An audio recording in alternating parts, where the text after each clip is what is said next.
The conference room smelled like leather and expensive cologne. I stood by the window in my khakis and polo shirt from Target, watching Marcus Wellington adjust his Rolex for the third time since I'd arrived. He didn't know I owned 63% of the company he thought was his kingdom. My name is David Chen. I'm 58 years old, and for the past 18 years, I've worked the IT help desk at Wellington Systems. I fix computers, reset passwords, and help people who forget how to unmute themselves on Zoom calls. Marcus thinks I'm just another aging tech guy counting down to retirement. What he doesn't know could fill the server room downstairs. But I should start at the beginning. I met Lisa Rodriguez in 1995 at a community tech meetup in San Francisco. She was 20, working her way up in HR at a small software company. I was 28, 3 years into building my own tech startup with 2 college friends. She had this way of listening, really listening, that made you feel like the only person in the room. When she laughed, her whole face lit up.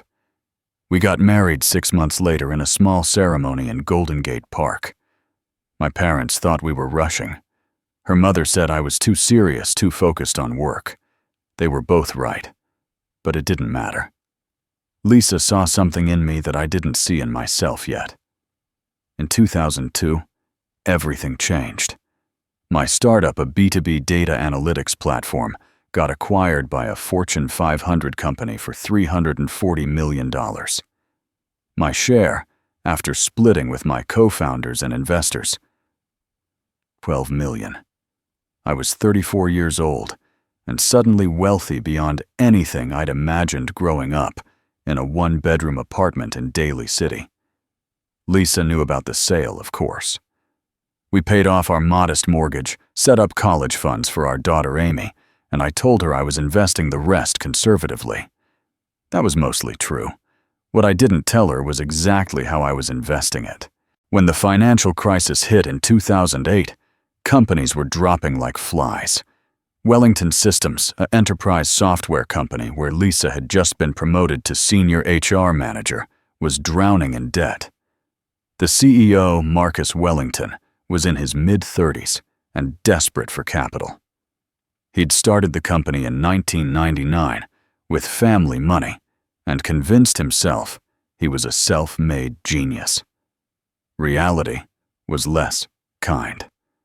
I watched through Lisa's worried dinner conversations as Marcus burned through cash, made poor acquisitions, and treated employees like disposable assets. Lisa would come home exhausted, talking about layoffs, about people she'd hired personally being let go because Marcus needed to optimize the burn rate. That's when I made a decision that would define the next 18 years of my life. Through my attorney, I set up an offshore investment vehicle called Chen Capital Partners. We approached Marcus with an offer $28 million for 60% of the company. He was drowning, and I was throwing him a life preserver. The paperwork was structured, so he never knew who owned Chen Capital Partners. As far as Marcus Wellington was concerned, some faceless institutional investor had saved his company. What he didn't know was that the faceless institutional investor was the husband of his HR manager. Lisa never questioned our comfortable life. I told her I'd kept a small portion of my sale money in a trading account that did reasonably well. Our lifestyle improved modestly. We moved from our small condo to a nicer 3-bedroom house in Daly City in 2010. I told her I'd found a great deal. She drove a safe, reliable Honda CR-V that I said I'd gotten through a lease deal. Our daughter Amy went to UC Berkeley on what Lisa thought was a combination of scholarships and our savings. The truth, I was worth $8 to $90 million and growing. Wellington Systems had recovered spectacularly after my investment. They'd captured major enterprise clients, expanded into cloud services, and their valuation had skyrocketed. My 60% stakes had grown from $8 million to over $50 million by 2024. But I didn't tell Lisa. Not because I wanted to deceive her, but because I saw how proud she was of her career.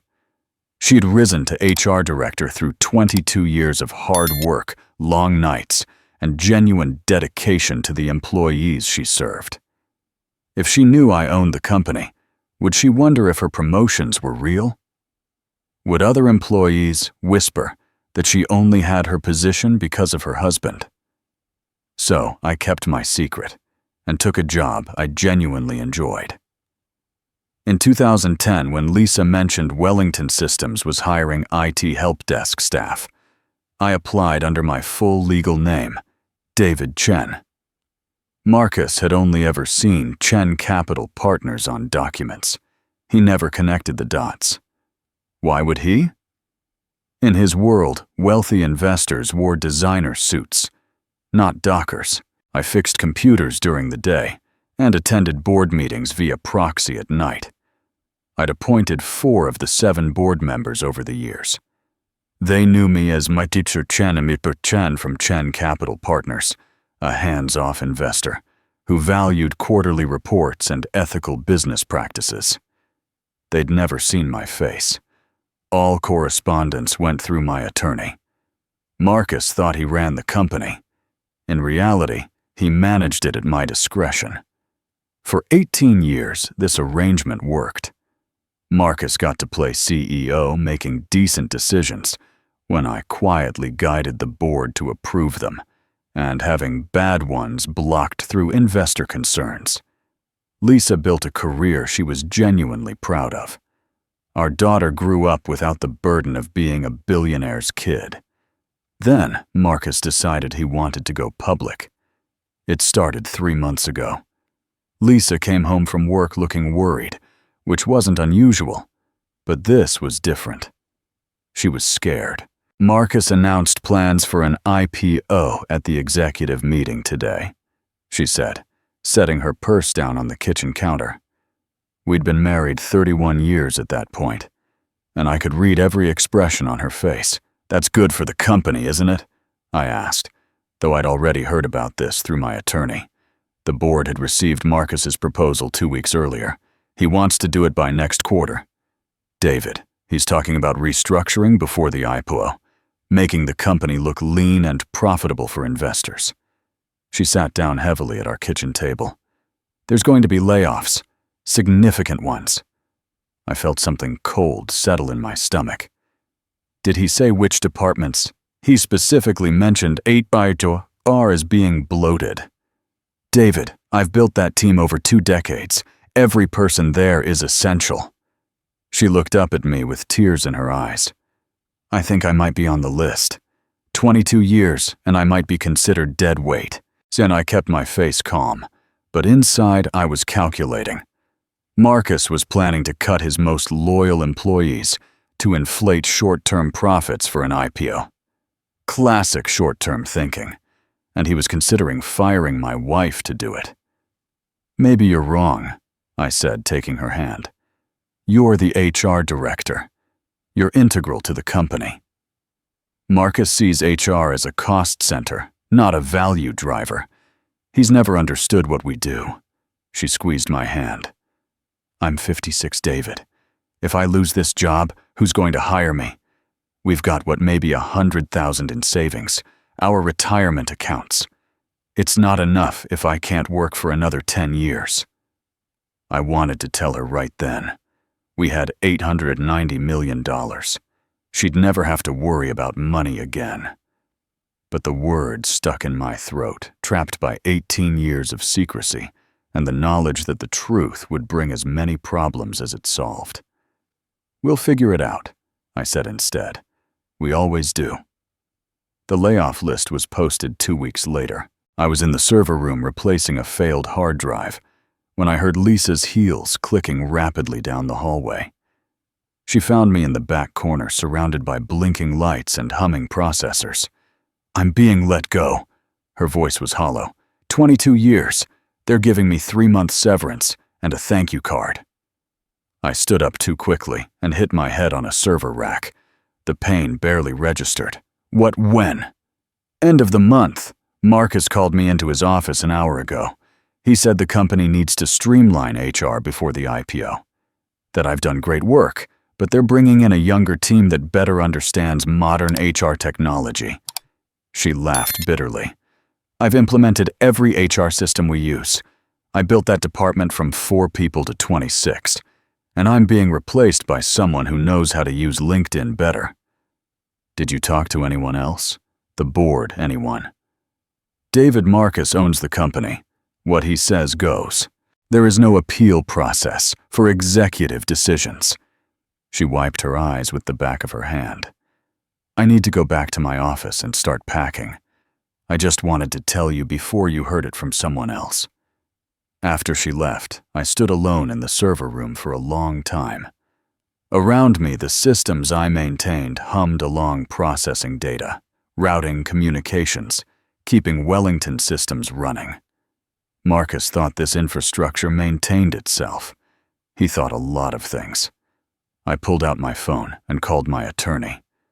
David, I wasn't expecting to hear from you until next week's board meeting. Change of plans, James.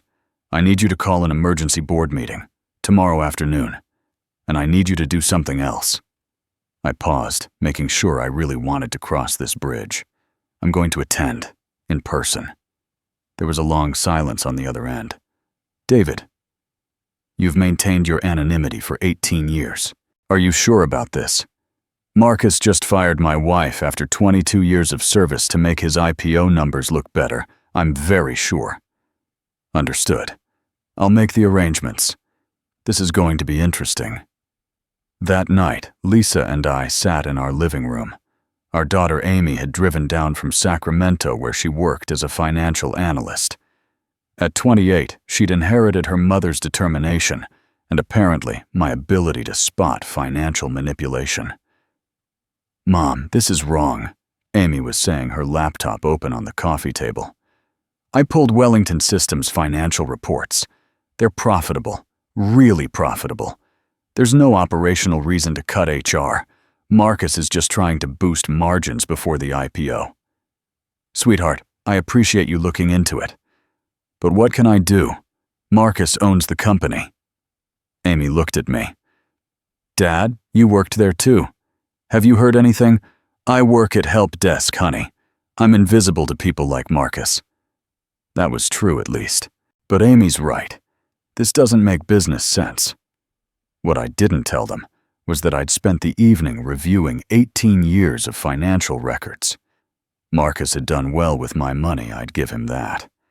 The company had grown steadily, but he'd also become increasingly arrogant. He took full credit for the company's success in interviews, never mentioning the $28 million investment that had saved him. He'd hired his son Brett as VP of Marketing, despite Brett's complete lack of qualifications. And now he was cutting loyal employees to make himself look good to IPO investors. I'd stayed silent through all of it, telling myself that protecting Lisa's pride in her career was worth eating my own. But there were limits. The next morning, I did something I hadn't done in 18 years. I opened my closet and pulled out a suit. It was navy blue tailored, and I'd bought it in 2008 for the meeting with my attorney when we'd set up Chen Capital Partners. It still fit. Lisa looked surprised when I came downstairs. You're wearing a suit to work. I have a meeting this afternoon, off-site thing. The lie came easily after so many years of small deceptions. I'll be home by dinner. I drove to Wellington Systems headquarters, but instead of parking in the employee lot where I usually left my Toyota Camry, I parked in the visitor section. James, my attorney, was waiting by the entrance in his usual impeccable gray suit. Ready?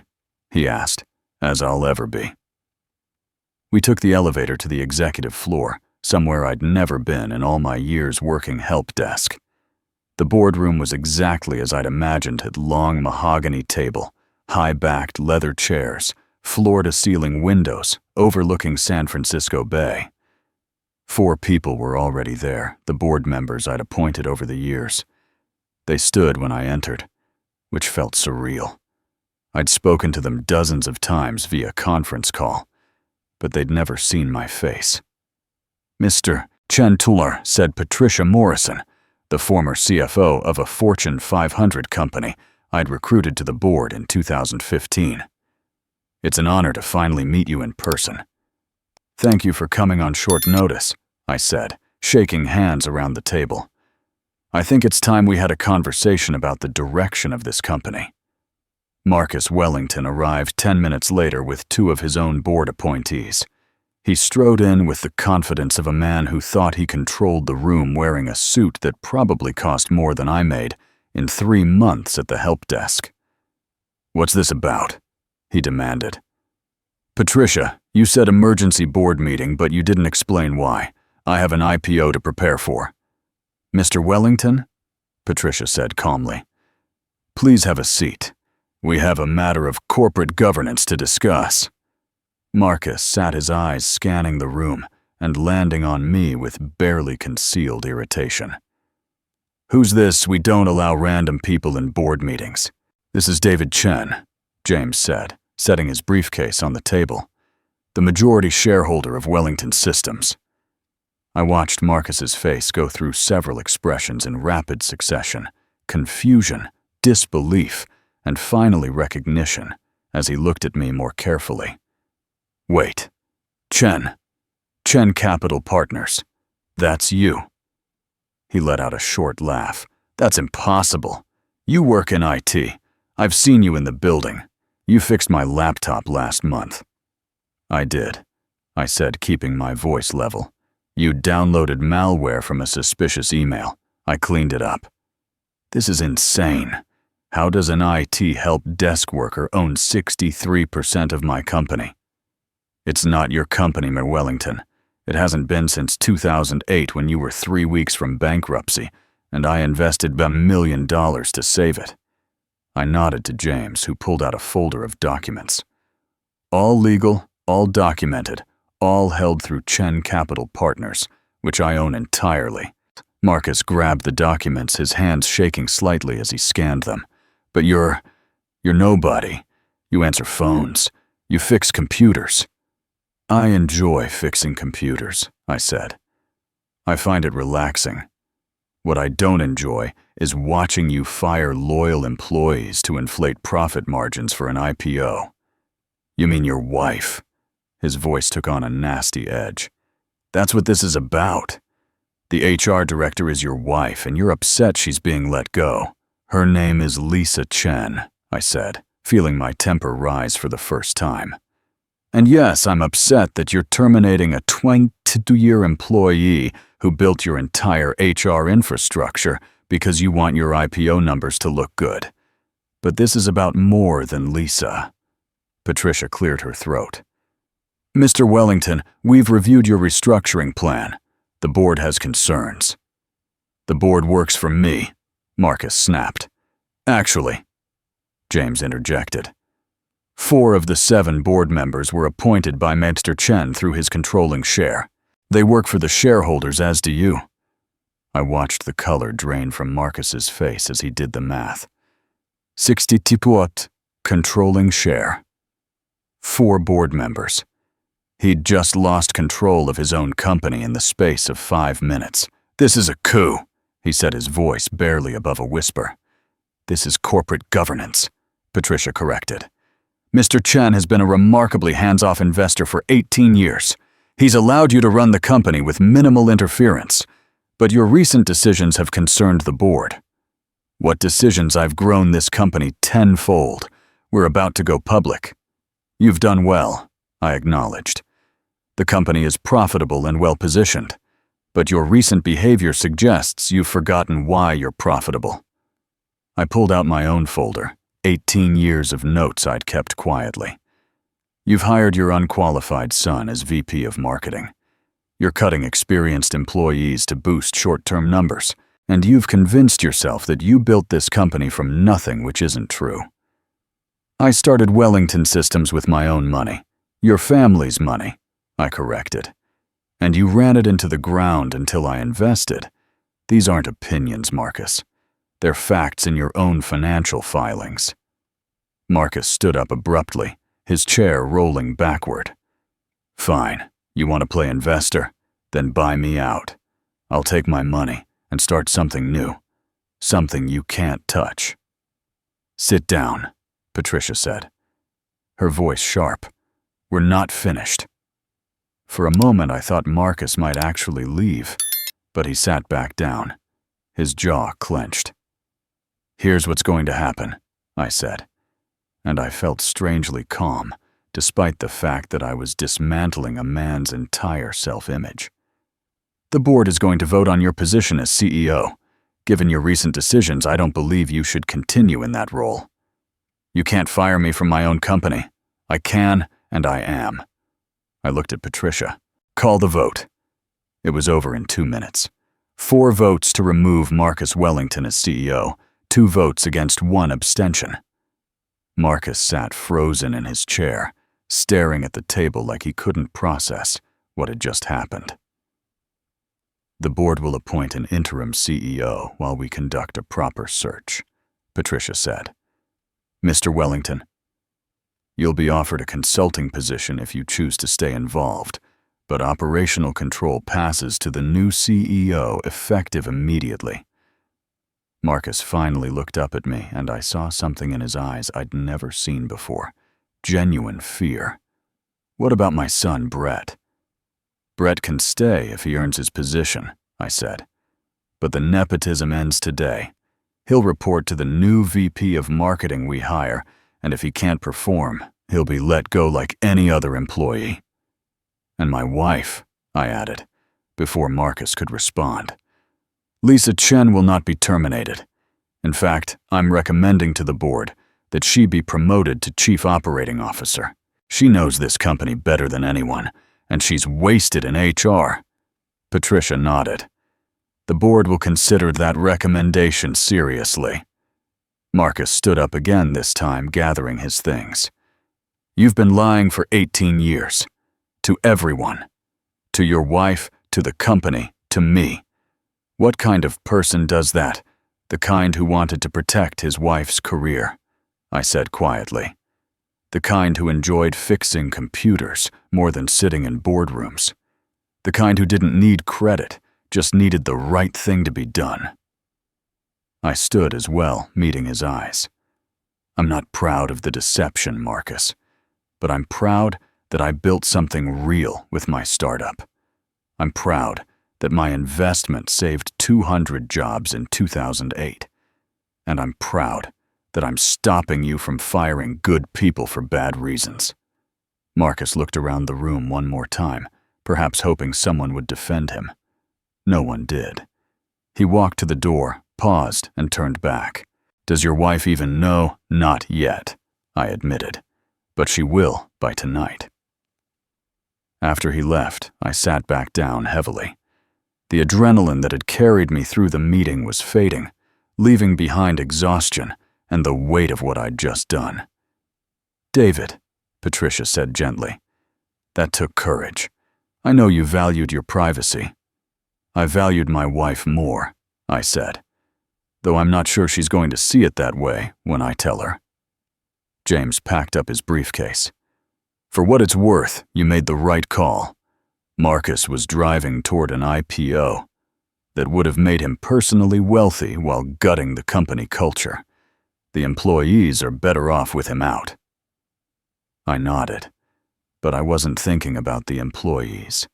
I was thinking about Lisa sitting in her office right now, packing up 22 years of work into cardboard boxes. She didn't know yet that she'd been saved, or that her husband was the one who'd saved her, or that her entire career had been built under the shadow of a secret she'd never suspected. I left Wellington Systems through the back entrance and drove home. It was only 2 hours before I usually returned, but I couldn't face going back to the help desk. That part of my life was over now, whether I wanted it to be or not. Amy's car was in the driveway. She'd taken the day off to help her mother pack, she'd said. I found them both in the living room, surrounded by boxes from Lisa's office. "Dad!" Amy looked surprised. "Why are you home so early, and why are you wearing a suit?" Lisa looked up from the photo frame she was wrapping. Her eyes were red. "David." I stood in the doorway of my own living room, suddenly aware that I'd rehearsed this moment 100 times in my mind over the years, and none of those rehearsals were helping now. "I need to tell you something," I said. "Both of you. It's going to sound impossible, but I need you to listen until I'm finished." Lisa set down the photo frame. Amy closed her laptop. They both looked at me with expressions I couldn't quite read. So I told them everything. I told them about the startup sale in 2002, the full amount I'd made. I told them about watching Wellington Systems struggle in 2008, about making the decision to invest, about setting up Chen Capital Partners to hide my identity. I told them about taking the help desk job in 2010, about 18 years of board meetings held via proxy, about appointing members and guiding decisions, while Marcus thought he controlled everything. And I told them about that morning, about the board meeting, about Marcus being removed as CEO. When I finished, the silence in the room was absolute. Outside, I could hear a neighbor's lawnmower, a dog barking the ordinary sounds of a Tuesday afternoon. Inside, my wife and daughter stared at me like I'd suddenly started speaking a foreign language. Amy spoke first. "Dad, are you saying you're worth almost $1 billion? About 890 million, I said, which might have been the strangest sentence I'd ever spoken in my own living room. Give or take, depending on market conditions. And you've been working an IT help desk for 18 years, while being a billionaire. I like fixing computers." Amy started laughing, not happily, but with a kind of hysteria. "This is insane. This is actually insane. Mom, did you know any of this?" Lisa hadn't moved. She was still holding the photo frame, her knuckles white. "No," she said quietly. "I didn't know any of it." "Lisa," I started. 31 years. Her voice was still quiet, but there was something dangerous in it. "We've been married for 31 years, David. We raised a daughter. We made every major decision together. And you never thought to mention that you were secretly a billionaire who owned my company. I wanted to protect. Don't you dare say you wanted to protect me." She stood up, and I saw Amy flinch. Lisa never yelled, never lost her temper, but I could see her struggling to control it now. "You let me worry about money. Do you know how many nights I stayed awake wondering if we'd have enough for retirement? How many times I made us skip vacations or eat at home instead of restaurants because I was worried about our savings? I made sure we were comfortable. Comfortable. David, I drove a used Honda for 15 years. Our house is 1,800 square feet. I bought clothes at Target because I didn't want to spend too much." She was shaking now. "And all that time you had $890 million, and you let me worry." "Mom," Amy said carefully, "maybe we should all sit down. And my career," Lisa continued, as if Amy hadn't spoken. 22 years, David. Every promotion, every success, every time I felt proud of what I'd accomplished. Was any of it real? Or was I just playing make-believe in a company my husband secretly owned? That landed like a punch.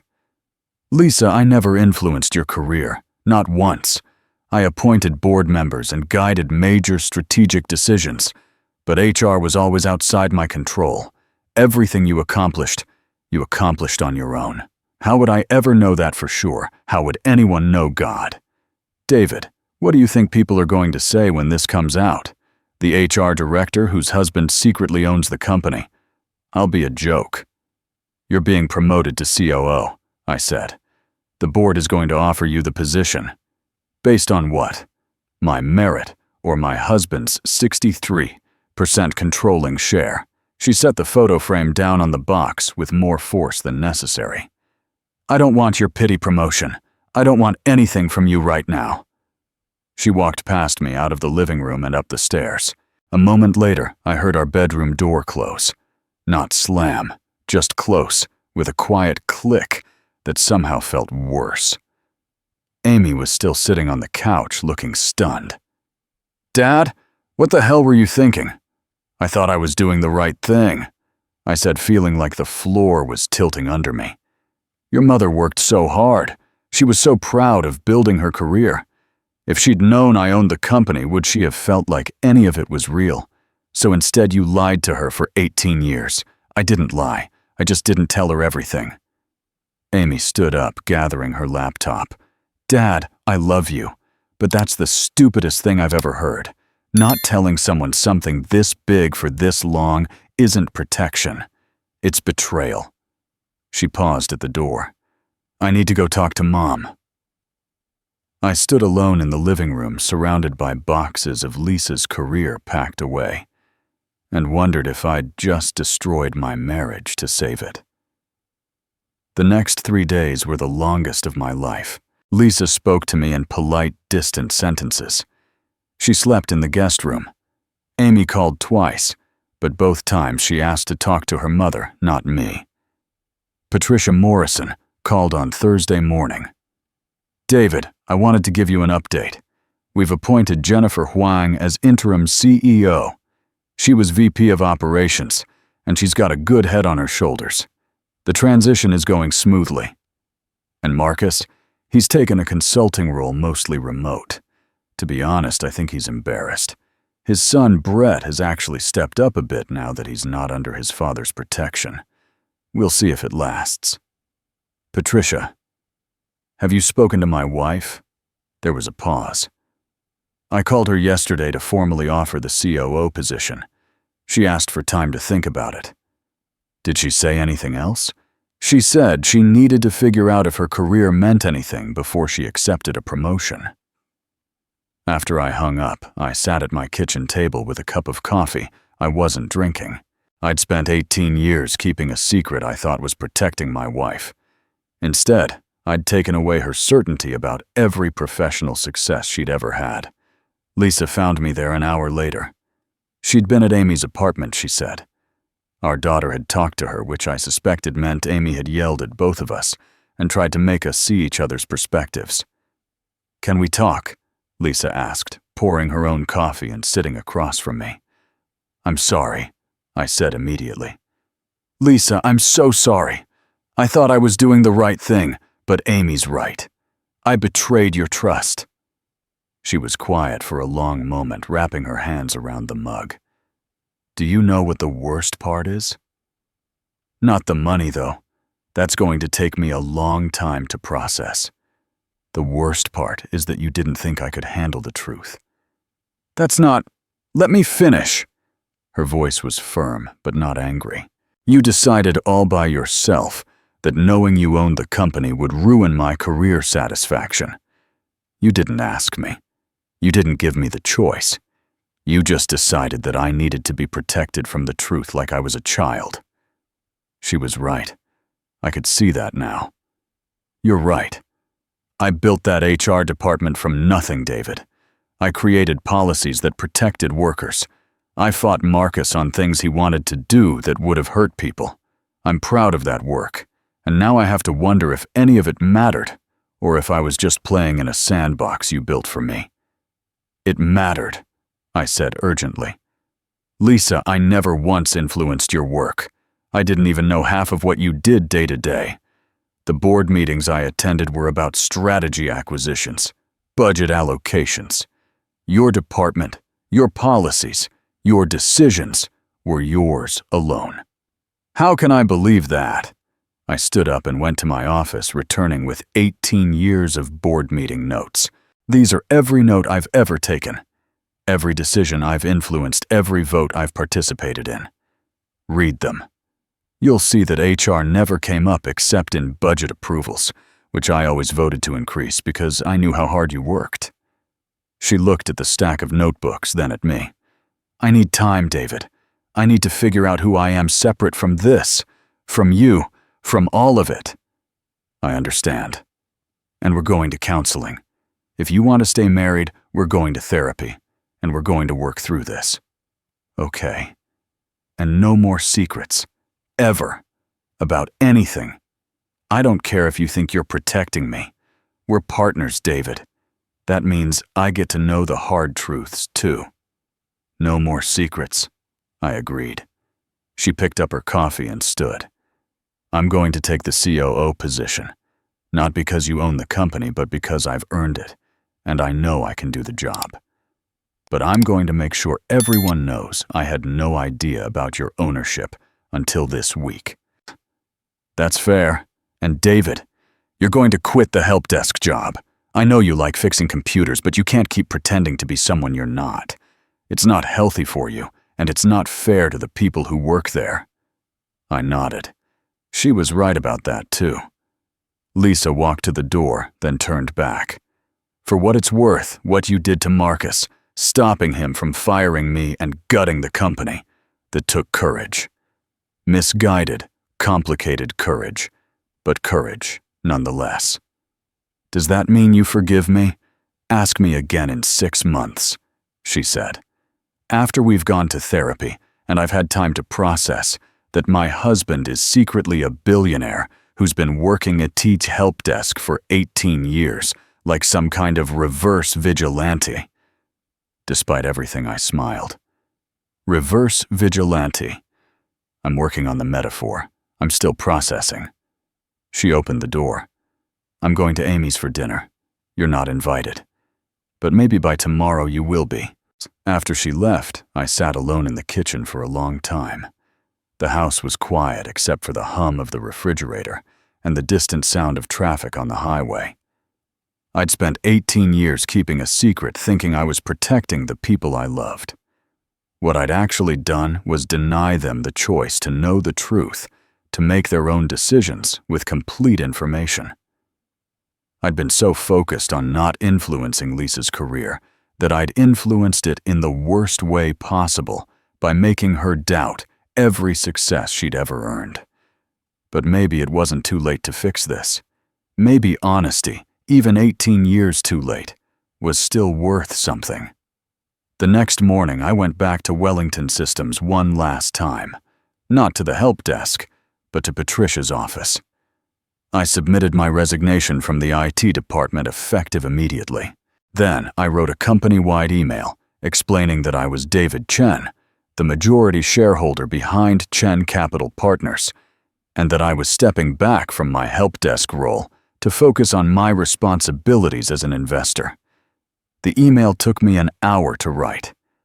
I wanted to be honest without being dramatic to explain, without making excuses.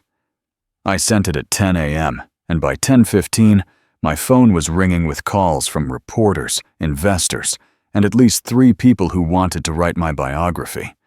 I ignored them all, except for one. Amy called at 10:30. Dad, I just saw your email, the one to the whole company. What did you think? I think you should have done it 18 years ago, she said. But her voice was softer than it had been. But I also think it took guts to do it now. Mom called me. She said you two are going to therapy. We are, every week. I'm committed to fixing this, Amy. Good, because I really don't want to have 2 separate Thanksgivings for the rest of my life. She paused. Dad, can I ask you something? Anything. Why did you really keep working the help desk? I get the thing about protecting Mom's career, but you could have just not worked at all. Why spend 18 years fixing other people's computers? I thought about that. Because it felt real, I said finally. When I sold my startup, suddenly everyone wanted something from me. Investment opportunities, partnerships, donations. People saw dollar signs when they looked at me. But when I fixed someone's computer, they just saw a guy who solved their problem. That felt honest. That's kind of sad, Dad. Maybe. But it also kept me grounded. It reminded me that most people just want to get through their workday, solve their problems, and go home to their families. The business world can make you forget that. Well, that life is over now. You're out as a secret billionaire. What are you going to do? First save my marriage, then figure out what comes next. In that order, definitely in that order.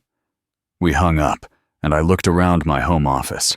18 years of double life of board notes and investment documents filed next to IT manuals and reset password procedures. Time to figure out who I was when I wasn't pretending to be someone else. Lisa came home that evening. We didn't talk much, just existed in the same space for the first time in days. She read through some of my board meeting notes while I made dinner. Over pasta, she asked questions about specific decisions about how the board worked, about what I'd actually done for 18 years. "You really never influenced my promotions?" she asked. "I really didn't. I didn't even know you were up for director until you came home and told me you'd gotten it. I celebrated with you, remember? We went to that Italian place in North Beach." "I remember." She twirled pasta around her fork. "David, I'm still angry at you. I'm still hurt, but I'm also trying to understand why you did this. I wanted you to know that everything you accomplished on your own merit. But by hiding the truth, you took that away. Because now I'll always wonder." "I know, and I'm sorrier than I can express." She nodded slowly. "Our first therapy appointment is Tuesday at 4. Don't be late." "I won't be."